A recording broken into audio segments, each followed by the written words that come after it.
മരണ്ട സുഖിയ കഴിക്ക്. വേണ്ട. ചെറുപയറ പ്രോട്ടീനാ. വേണ്ട. എന്താ ഗ്യാസ് ഉണ്ടാ? ഇവിടെ അടുപ്പാ.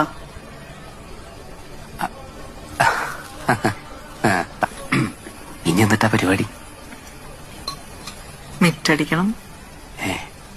അതല്ല, ഫ്യൂച്ചർ. പുല്ല് വെട്ടിയാ ദിവസം 800 രൂപ കിട്ടും. നിനക്കിപ്പോ ഒരു കാര്യം മനസ്സിലായി. ഒരു പെണ്ണിനെ ഹാപ്പിയായി ജീവിക്കാൻ ഒരാണിന്റെ തുണിയൊന്നും ആവശ്യമില്ല. സോറി. സുഖിയന് ഇഷ്ടായില്ലെങ്കിൽ നമുക്ക് ബിരിയാണി ഓർഡർ ചെയ്താലോ? ബിരിയാണി വേണ്ട. ഇറങ്ങില്ല, തൊണ്ട പൊള്ളുന്ന ഫീലാ. എന്റെ ചൈൽഡ്ഹുഡും തന്റെ പോലെ തന്നെയായിരുന്നു.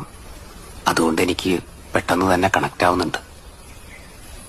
ഇഷ്ടം അതിന് പ്രായം ഒരു പ്രശ്നമല്ലല്ലോ. I am still virgin.